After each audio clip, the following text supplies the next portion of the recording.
Hi guys, welcome to Learning Electronics Repair.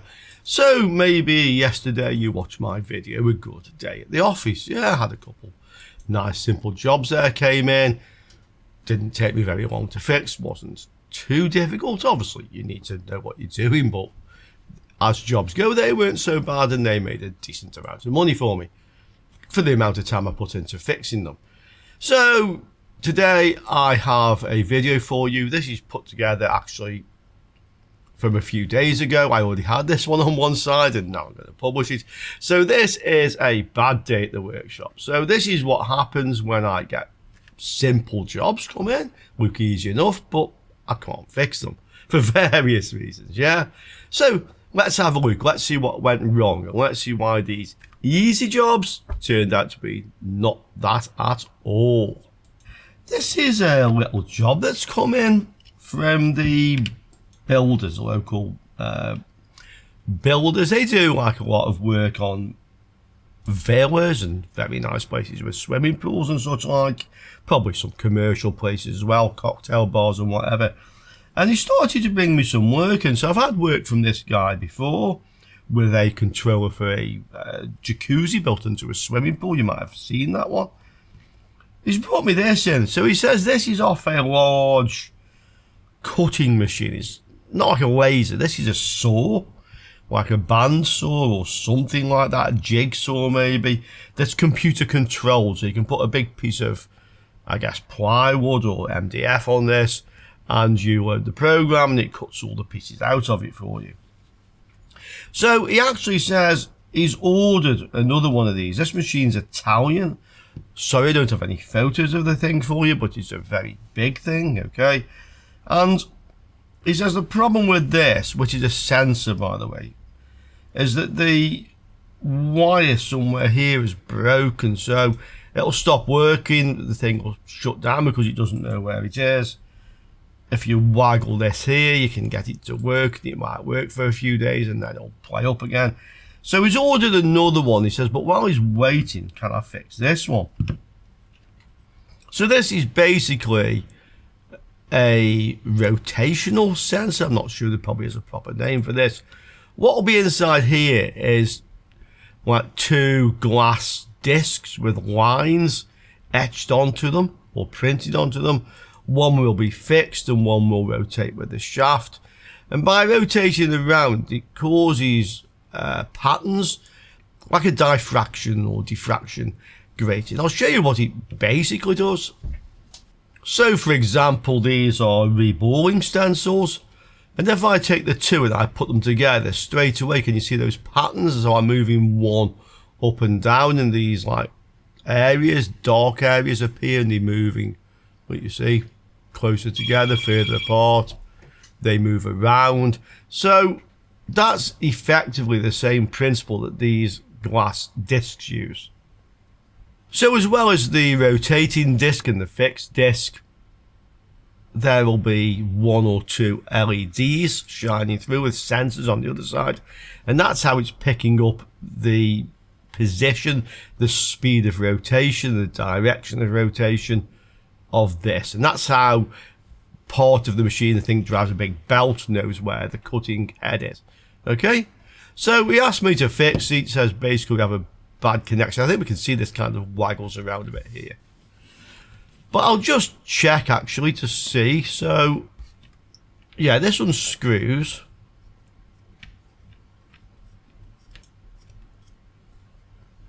We have a grommet on there. Yeah, the wire's coming out a little bit, so you can see that's where the wires go in.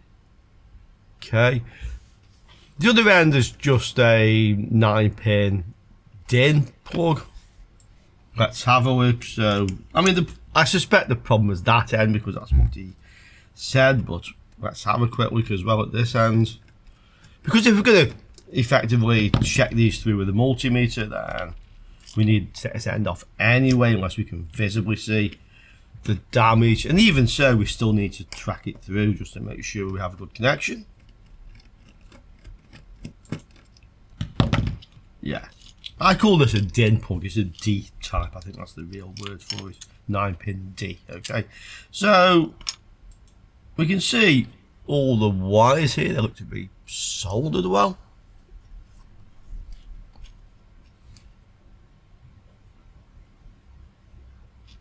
Yeah, this end looks okay, so obviously the problem's in here. So how do I get inside this? Well, the only thing holding this together, as far as I can see, are the two bolts here. You know, I'm not sure if they're supposed to be hex or star. Looks like they've been unfastened before at some time. So I'm guessing these go through into this thing, and that's what's holding it together. Maybe I can crack it open. Let's have a look. This is a star-shaped one, by the way, but it fitted. They're not very tight, really. Oh, and they're not very long, really, either. Look at that. So you can't go all the way back into here. Maybe there's like a tube threaded internally that comes up here to here somewhere, maybe fits inside this. Maybe it's kind of molded to go in there, just a guess. Yeah, that one's coming okay.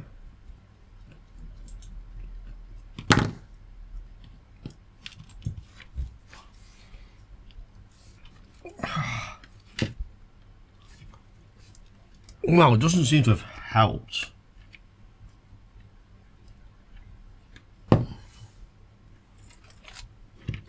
He did say, by the way, if I accidentally break this, it's not a problem because you have ordered another one. If I can fix it, it'll just be quicker than waiting for the other one to arrive. And it'll be a spare one. Don't seem to have a gap anywhere in this thing. This is like a plasticky type material. Okay.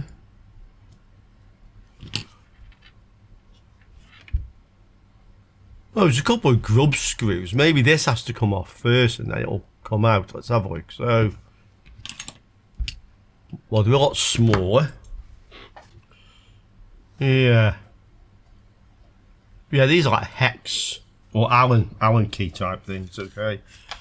See, we'll use the electric one since that's what it came with. Okay, can I do it? Yeah. The psychosensory somatic screwdriver. It's good, this thing. Okay. Okay. Now can we get into it? Oh, well, that comes out.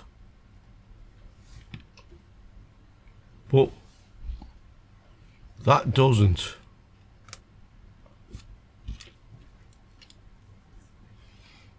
No. How the hell would you get into this?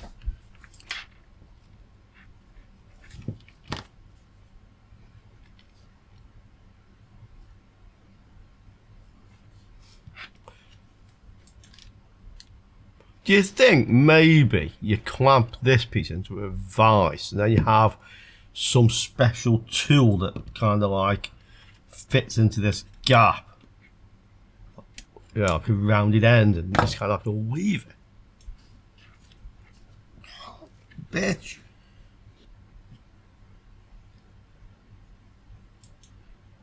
That unscrew? Let's see.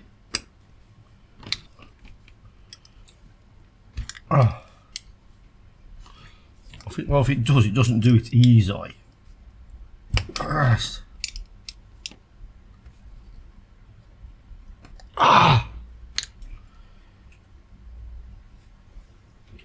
You know, even if that doesn't screw, I'd have to find some larger spanners.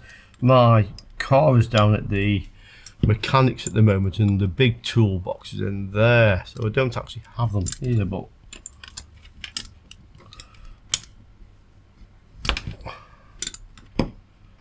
just try this again. No. Well, I mean, this would be easy if I can get inside it. I mean, we have a bad connection or broken connection in here, but I need to get inside it to fix it, and I can't get inside it. Well, I've put it back together. I've removed every fitting I can see, and I can't get into this thing. I mean, it must come apart because it was put together. Yeah, it was put together, so it must come apart. I don't know if this whole body screws into that one, but maybe that's what this is for, to get some sort of thing to lever it. I'll ask, you know who I'm going to ask. See if he's come across these things when he was working at Dusseldorf University, and if he knows how to get into them, yeah. So, anyway, easy job one, didn't get so far. Same guy, same builders company. They obviously want to bring me work. I think they're just figuring out what I can actually repair and what I can't at the moment, because they brought me this.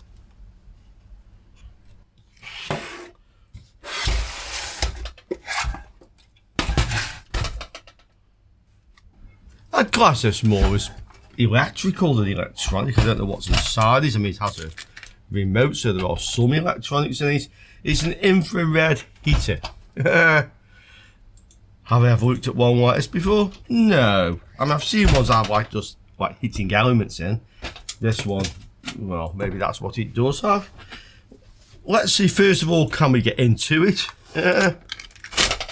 And then B, if we do get into it, is there anything we can actually repair inside it? Okay. So we have the heater and, as I say, the remote control. This is one of the first words I learned in Spanish when I moved over here, which is mando. Because I was working initially in a lot of bars, fitting satellite dishes and kind of maintaining AV equipment in the bars rather than actual repairs. And usually wanted the remote to switch the TVs on. So mando, or mando de distancia, which is what, the long version nobody ever really uses. Yeah. So one mando, one heater. This has some screws in it. Maybe this thing comes apart. Let's have a look. Well, I've got these two end covers off. This has an antenna by the looks of it. Maybe that's like a Wi-Fi remote. This end has a bit hard to see down there for you guys at the angle I can get it at, but there's like a long thing, light bulb type thing in there. That's what I think it looks like. Let's just make a couple basic checks on this before I go any further, like what does it measure across the connections. Yes, it's open circuit. I could just plug this thing in and see if it draws any power as well, I guess. Let's have a look. So, ohms range.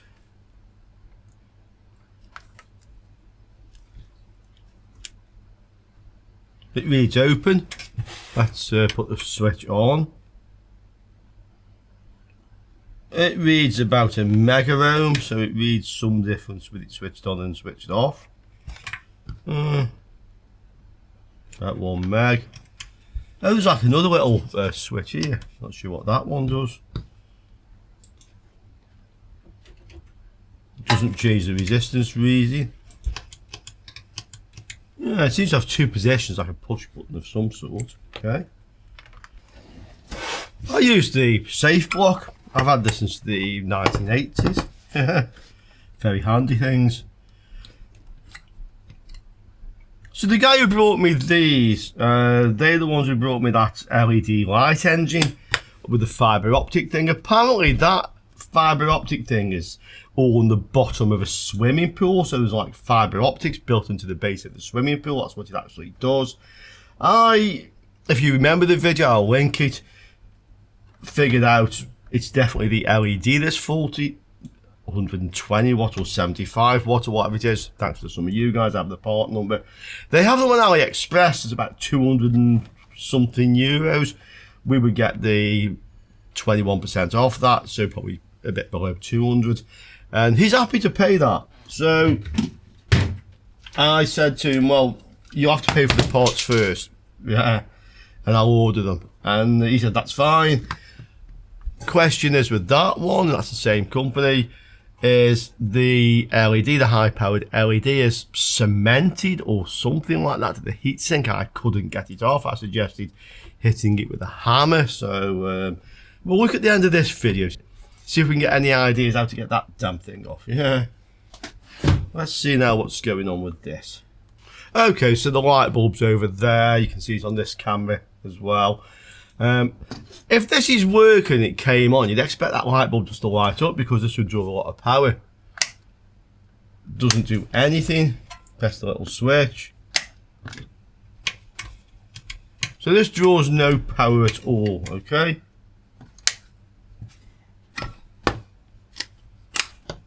Like it's open circuit. Okay, so one big infrared light bulb heating element type thing. Looks like a vacuum tube, like some sort of bulb, something like that. Okay. Has some interesting connectors on the end of it. And then we have this control unit. So let's have a look, see if we can get this off. Okay, so I assume the heating element is just something you can change. It looks like it's kind of plugged on at both ends. Yeah. But there are some electronics in here, and this wasn't lighting up. It wasn't doing anything. So there is a PCB in here, so we do have something we can look at. Maybe there's just a problem with this, and therefore it's not sending any power to the heating elements. It's quite possible. I'll undo this. It looks like a couple of screws hold this on, and then hopefully I can get this off and we can see. From what I can see, I have 3 wires coming down here. So there's one earth wire, yellow and green, and then 2 others. One goes to this end of the element, the other one goes to the other end of the element. And that looks like a connector, but even if I can unplug this, I'm not quite sure how to do it. This piece wouldn't go through the hole here to allow me to remove this. I'm not sure if this one comes off the end of the tube or if it's just bonded on it. So it looks like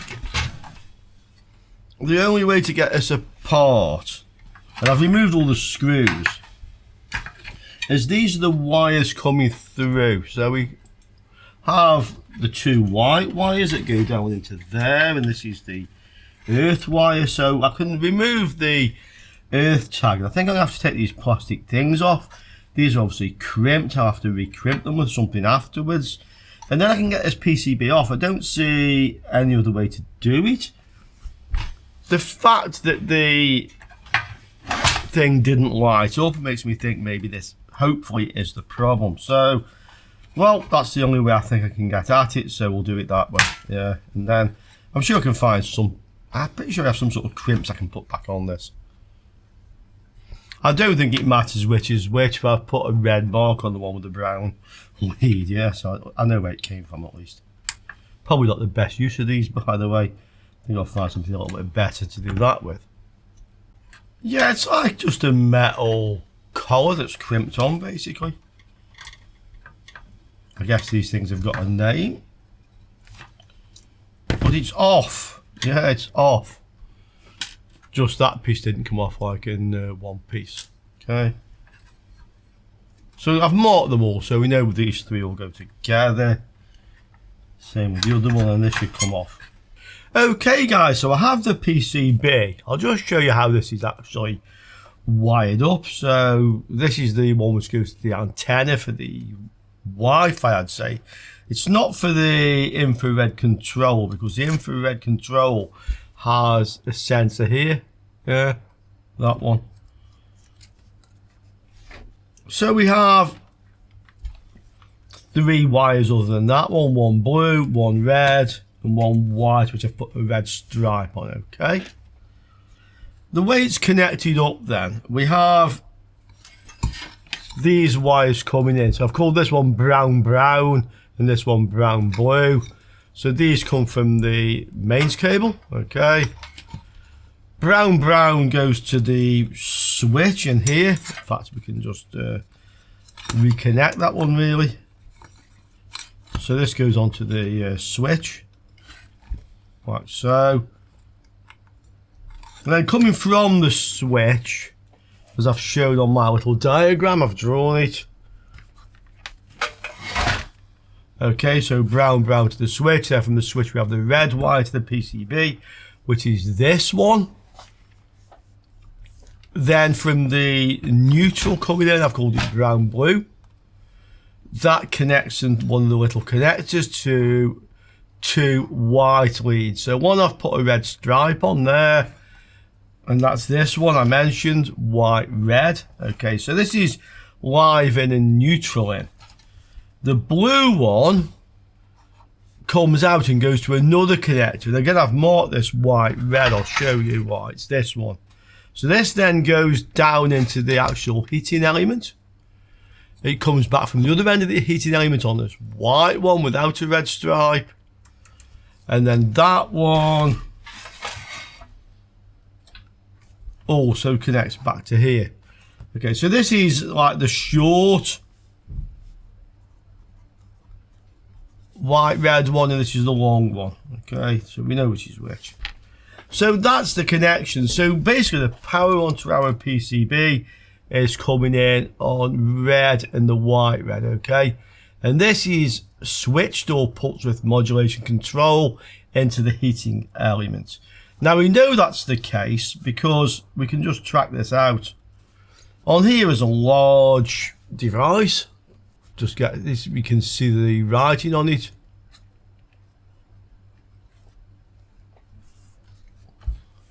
Okay, BTA41600B. That will be probably a triac, I would think. Let's have a look. Yeah, here's the data sheet. 40 amp triac, so a high current triac. Mine's the insulated one, so the tab is not connected to this pin. I've actually just tried on the multimeter. It's that one. And we have gate and then main one or anode 1, anode 2. So as a difference from like a power MOSFET or a power transistor, where this would be the base or gate, on this, that end is the gate. Okay? And we can say that these will go to the bridge rectifiers here on the AC. So from the red one to there. Okay, just push the lead into the meter properly. Does it? That might read 10 ohms actually. Yeah, it's reading 10 ohms, so it's coming through a resistor here. This will be 1 0 and no more 0, so this will be the 10 ohm. Yeah, one end of that will go to power in. Yeah, and the other end of that will go to there. Okay, so it's fed via a 10 ohm resistor. This circuit won't draw very much power, so that's why they can do that basically. And it just limits the current charging the capacitors. So these are your high voltage capacitors, Luke. 2 4.7 microfarad, 400 volt. Are they in series or parallel? Well, we'll look at that a little bit later actually. Won't worry about that right now. What we're more concerned about is this mains wiring. So the white is the other in. Goes to there. Okay, that's from the white. And then the blue one comes from the triac. So here is our triac. You can see the soldered pins here. So we know this one is the gate. This one is also the mains coming in, and that goes to the blue one. So that's mains out via the triac, which is either a switch or a pulse width modulator, one or the other, but that is controlling the heater. Okay. And as we can see from here, this is your live. So this is where your triac is connected.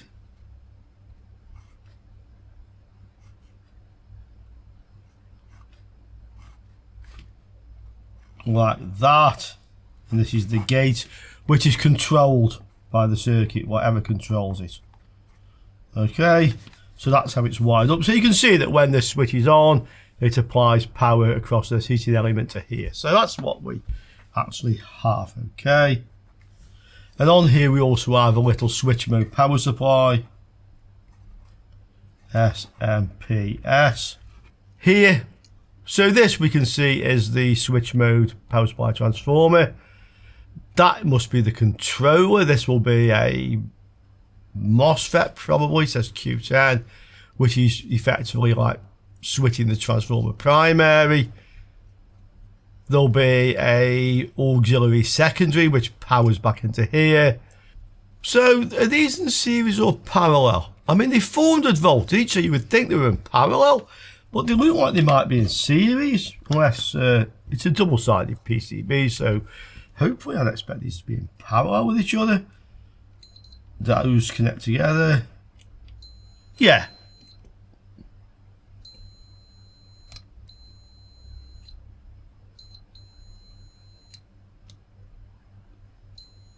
Well, that then connects to each other. And these will also connect to each other through a 19 point something ohm resistor. Okay, slightly odd formation that. That's probably the low value resistor. It's certainly wired down there. Okay, so we have a slightly unusual configuration in our power supply. Opto isolator, so that's controlling this. And then the output side, this is the isolated side. You can see a big slot in the board here. Okay. That effectively is our display, our little microcontroller, I would think that one is. CC2541. I'd have to look that one up actually. I'm guessing this is some sort of controller. Is that a crystal? 32.768. That's a fairly low frequency crystal. The sort of thing you'd expect to find on a real-time clock. Oh, this is for the Wi-Fi thing. It's not a microcontroller. Okay. This one, HC25, it's like a 74HC240. That's some sort of logic chip. Maybe this is controlling this as well. Let's see if we can find a part number on that one. I don't see any other chips unless they've hidden something under here. Okay. And this is controlling the triac by this opto isolator, I would say. So I'd say that this one actually is switching the gate of that, controlled by this. So again, all this area is isolated. That's the little push button switch that I'm not sure exactly what it does. Okay. So that's basically what we have here.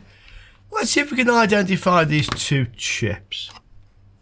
74HC240. I would think this is some sort of latch or something like that, latch or buffer. Yeah, so 74HC240, logic symbol. This is an octal buffer line driver. So we have effectively 8 of these inverters in here. You can see that's why they have little circles on there. 8 of these inverters. We have 2 sets of enable pins, so they're in 2 groups of 4. So that's what that's doing, effectively just a driver. And the other chip I wasn't familiar with, it's this one. So it's a Bluetooth and 2.4 gigahertz. I thought it was a Wi-Fi. Anyway, whatever, it is basically that. And this is a proprietary system on chip. So this is like a microcontroller that has got the built-in Bluetooth from what it says here. Okay. A single on chips. So it runs applications on here. It also mentions network processor for external micro. Blah. So that's what it is. Maybe an interesting device we can see here. Yeah.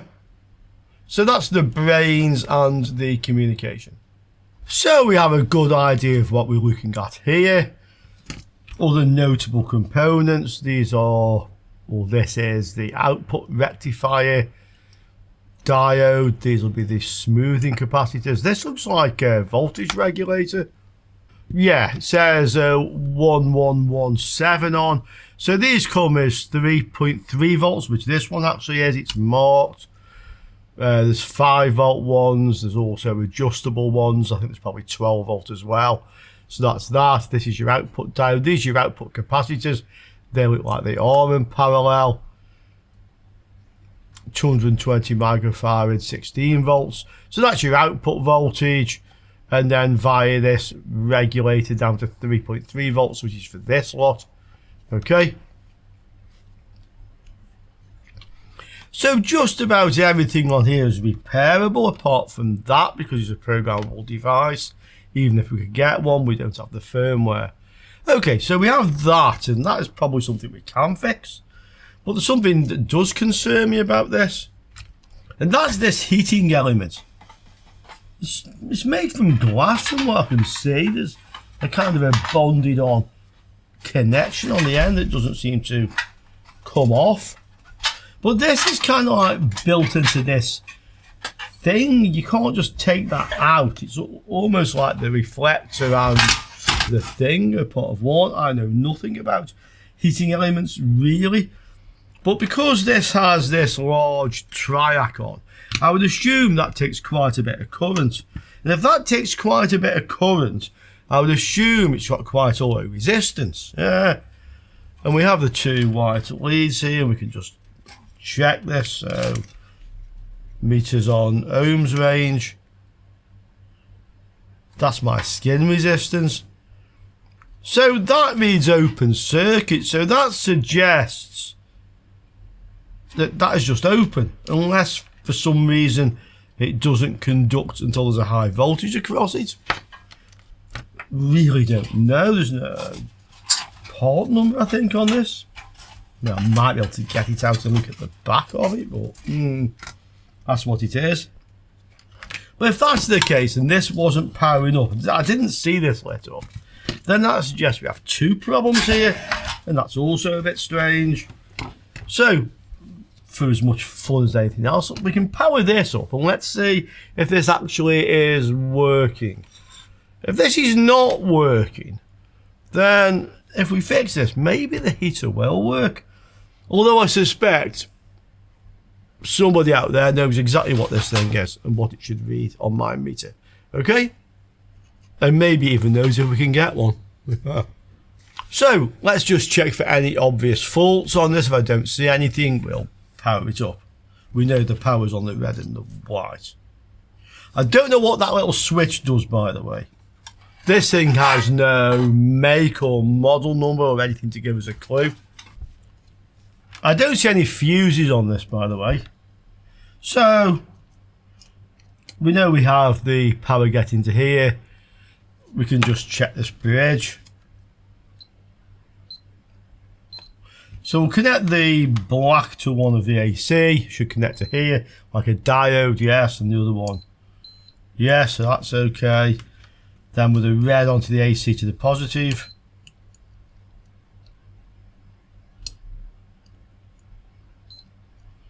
Just get a connection. Yeah, okay. Okay. I see 2 more diodes down here. Kind of one reversed back on the other one. Couple of, well, what are they? 4.7K.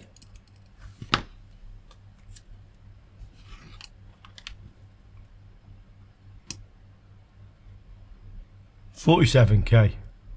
The colour balance on this camera is really bad. That's red. I can see when I look at it. Okay. Couple of diodes. Easy to check them, so why not?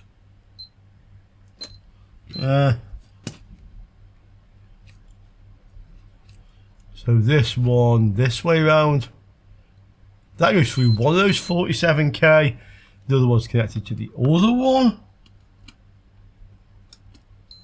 Okay, reads like a diode. There's another diode here. I wouldn't be surprised if this is the auxiliary winding on the transformer. Yeah, it looks like we have two windings here. So one will be the primary, one will be the auxiliary. So this MOSFET will be switching the primary and then the auxiliary through here.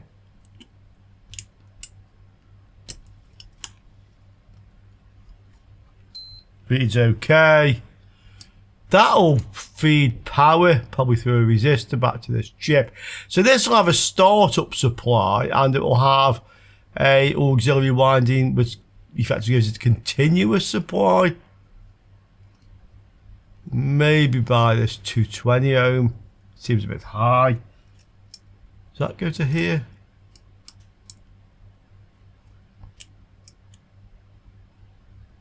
No, how about the other side from the diode?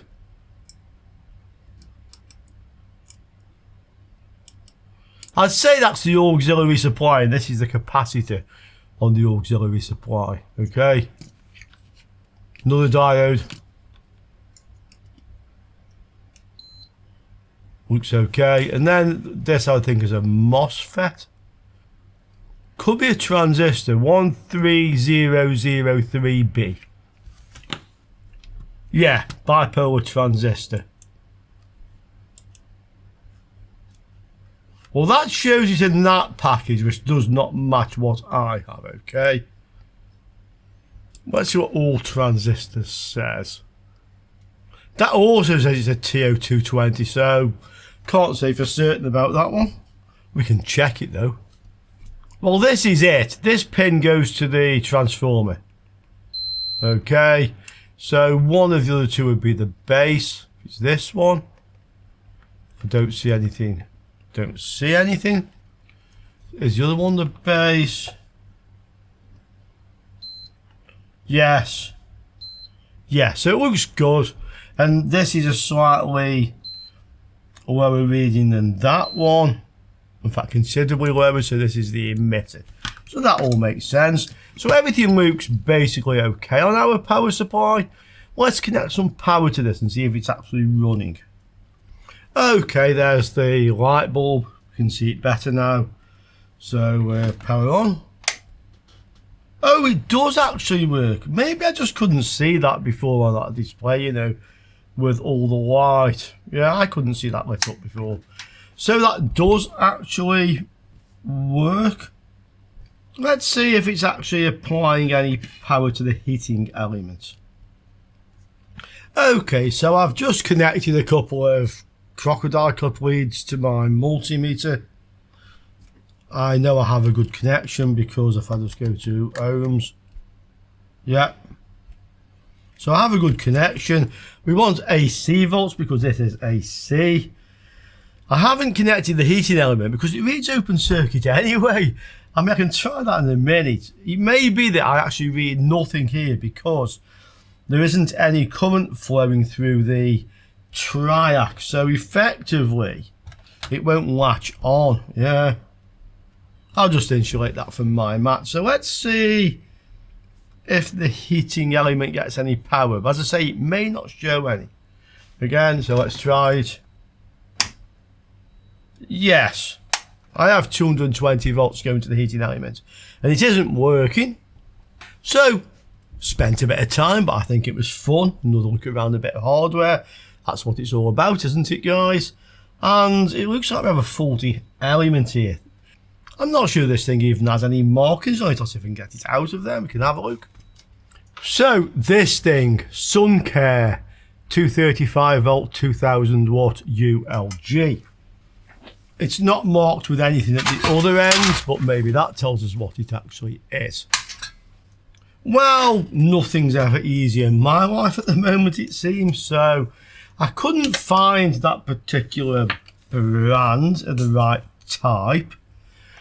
I did come to these SK15 lamps that look sort of like the one I have, but they're not, because these things, and they vary in price from like 120 euros to like 30 euros. Yeah, there seems to be a big difference in price, but these things from the ones I've seen are 35 centimeters long. Mine's about 55 centimeters long. Okay, this is the sort of thing that we have. Yeah, SK15. But as I say, the length doesn't appear to match the one that I have. 350 millimeters, okay? And that one is like, you know, a tenth of the price in comparison, yeah? So the one I have, well, depends on where you measure it really. It's either 500 mil or 550 mil, 540, something like that. Okay? So this company, as I've mentioned, they deal with mainly high-end houses here, villas and such like, yeah. The sort of place where you've perhaps got half a dozen of these around your swimming pool and one's packed in and you can't get the bulb, then instead of sticking something else there, if you can't get the same sort, you would rather pay for 6 new ones that all match each other. Those sort of houses, yeah. Because it wouldn't look right if one was different. Yeah, that sort of place. That's where these are from. Okay, so that is the answer to that one. So this is the third job. I've had this on the channel before. This is the light engine. So this basically connects to a big bundle of fibre optic cables, and it's for a swimming pool. So it illuminates the bottom of the swimming pool, basically. And the fault on this is the LED, so I'll link the previous video. I've proven the fault is the LED. I can get replacement LEDs. They're about €200, but the guy is happy to pay that. He says this thing cost him about 800 or something like that. And obviously this fits into all the installation that's on the swimming pool. The problem with this is, how do I get the LED off the heatsink? So it's actually fastened on with 2 bolts, pins if you like, but when you remove the 2 bolts, it still won't come loose. So it just turns out, I mean, I published this before, some people suggested hitting it with a hammer and a chisel. Some people said get some solvent under it, but I don't really see how you can. So I have my friend Detlef with me today. He's just hiding somewhere. Oh, there he is, peeking around the corner as Det. So, Det, do you have any ideas on how to get this off here? Okay, let me have a look. So this is the module. I'll unscrew the module. In fact, we'll take the thing out. Okay, what do you got this time? Detlef, hi my friend. So what I have this time, and I'm just showing these good folks out there, is this LED. So this is a high-powered white LED. I can order a replacement. The guy's happy to pay for a replacement. But before I order the replacement, I want to see if I can get the old one off the heatsink. You need to get this off anyways, right? It needs to come off anyway, but if I can't get the old one off, then there's no point in me ordering a new one. I mean, True. So the question is, it has 2 pins, yeah? So, oh yeah, I can see, yeah. So you unscrew the pins and you would think, or I would think, because I'm optimistic, I would think that this will actually come off, but it doesn't. All right. How do you think that's fastened onto there? I'd guess some thermal conductive cement would be my guess. Something thermal conductive. Can we try to get some alcohol in that? I really hope this isn't somewhat welded or something. Some alcohol behind you there. Yeah, we can. It's not vodka, by the way. This is isopropyl alcohol. So yeah, we can get some on this. I mean, some viewers suggested getting alcohol in here, but I would be my try. Alcohol or WD-40. Okay. So the WD-40 is in the van, and the van isn't here at the moment. True. Oh, drench this. You need way more alcohol. I need. Oh, okay. Yeah. What, like a good Saturday night out? Yeah. Like it's a Saturday. Yeah. Like it's a Saturday. Way more alcohol, like it's the weekend. Yeah. Fin de semana, as the Spanish say. Okay, so yeah, I can get plenty of alcohol in there. I mean, how much do you want? Drench it. Yeah. Go for it. Yeah. Go for it. Yeah. So there's a good measure of alcohol. Yeah, so the idea is to let it creep under. If there's some adhesive in there, let it creep under the adhesive, and hopefully we will be able to breaks this off somehow. Somebody suggested twisting it, but I don't think I have the right sort of tool to do that with. Big clamp. Yeah, maybe getting a knife blade under the edge of it. Problem with this is getting the angle. But that is like absolutely... On the other side? No. No. No. I think it's moving. You think it's moving? From the video here, let's see. But no. No. And be careful with that one. Another idea was to get something like a screwdriver and hit it hard. Hit it with a hammer? Yeah, well, you know, we don't have anything to lose here, right? We don't have anything to lose, apart from the fact my hammer is in the tool bag in the van, but I'll find something heavy. I can find something heavy. We're not prepared for this one. Prepared for no. No. Okay. Before you start using tools, I try if I can do something here. No. Ow. Ow. Ow. Ow. No. Yeah, this is the heaviest thing I can find at the moment. This down here and...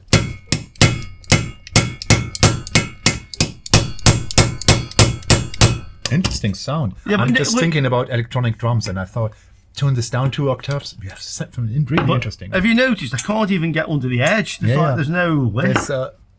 Oh, can we zoom more in for the beautiful people out there? Get a bit more in shot. Sorry. You see the golden stuff under the PCB? I think I have no idea how this works. We're making a dent here, but this looks very... Look at the marks. So we're going in there pretty much on the material itself. Yeah. Yeah. Well.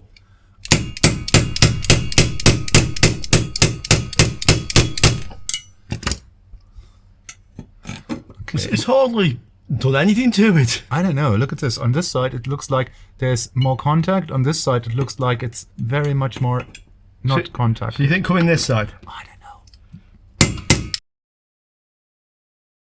Tools. I think we need better tools because there's not even a lip there. Yeah. Oh, there is. Try to move it. Let's see if this moves because. I see. I'm looking at the video here, and the video is a way better representation. But I don't think. No. This isn't moving. No. So the twisting idea was good, but we need a big thing for that. Maybe next time I'll drop by the Chinese shop. They probably have some kind of thing there. Okay, so we'll leave that till part 2. I can't get this enough. That will be a part 2. Yeah. Yep. Sorry guys. Yeah. Well guys, that's the end of the video. So you can see basically it's all an unmitigated disaster pretty much. The first one, that sensor or encoder off the computer controlled saw, I just can't get inside it. I mean, fixing the actual problem, we know it's a broken wire or connection there, that much is clear, but how do you get at it to fix it? I have absolutely no idea. We can try, we have a live stream this weekend at the electronics channel, it's on your screen right now, date and time. So if you have any ideas, come over to the live stream. I'll ask Carlos to bring some of his heavy duty tools with him because he is much more a mechanic than I am, or Detlef for that matter. Let's see if we can get inside it. So if we can get inside that, it's not really going to be a problem. To repair it, I don't think. The heating element infrared lamp thing, well, I know what's wrong with that thing. It would be easy enough to replace it if I could find one, because all the ones I can find online are 35 centimeters and this is 55 centimeters. I've actually given that lamp back to the guy, the builders. I said, well, you must have lots of electrical suppliers you're buying your stuff from. Go see if you can find a lamp. He hasn't brought me ones in as of yet, so who knows? Do you know where I can find one of those lamps in that size? You know what to do, guys. Down there. On that last one, so I spent a lot of time on the original video checking all the circuitry out, actually proved in a couple of different ways the fault actually is the LED. The customer is quite happy to pay the cost, they're expensive, but he's happy to pay for the replacement parts, even on the basis, as I said, you've got to pay for the parts up front. I actually showed him online the cost, and I will just put my labour charge on top of that. So I'm not making money from the parts. He knows how much they cost. He's more than happy to pay, but I can't get the old one off the heatsink. I mean, come on, that thing is fastened on with 2 bolts, which unscrew easily enough. Why does it then have to be bonded on with something like stronger than whatever binds the universe together? Yeah, it's held on with the force or something, that thing is. So again, I can do the job. I know what's wrong with it. I can get the parts. Can I fix it? Nope. So if you have any ideas how to get that off there, again, in the comments, or why not come and join us on the live stream this Sunday. We'll see if we can do it live online while we're doing that. Yeah, we'll see if we can do it in front of everybody. But so far I've drawn another blank, so you can see now, I hope, why you can have 3 easy jobs, but it's a total bust at the workshop. Yeah, nothing got done. Nothing's paying for my time on those ones so far. Epilogue time, guys. So I gave this back to the builders, and 10 minutes later he brought it back. So he's managed to get this off. He says he used a flat blade screwdriver and just a hammer and tapped it lightly. I mean, you can see where I was trying to get it off, and it's just literally bent the metal. Yeah, so it's off. All we need to do now then is order the part, and I have some thermal conductive cement, I'm guessing. I mean, mine's a greyish colour, but I'm pretty much sure that's what that is. We can only hope, but at least now we can get the part ordered, so maybe this one does get fixed. Okay, so hope you enjoyed this anyway. Look forward to hearing from you down in the comments, and also seeing you all soon again on Learn Electronics Repair. Ciao for now, guys.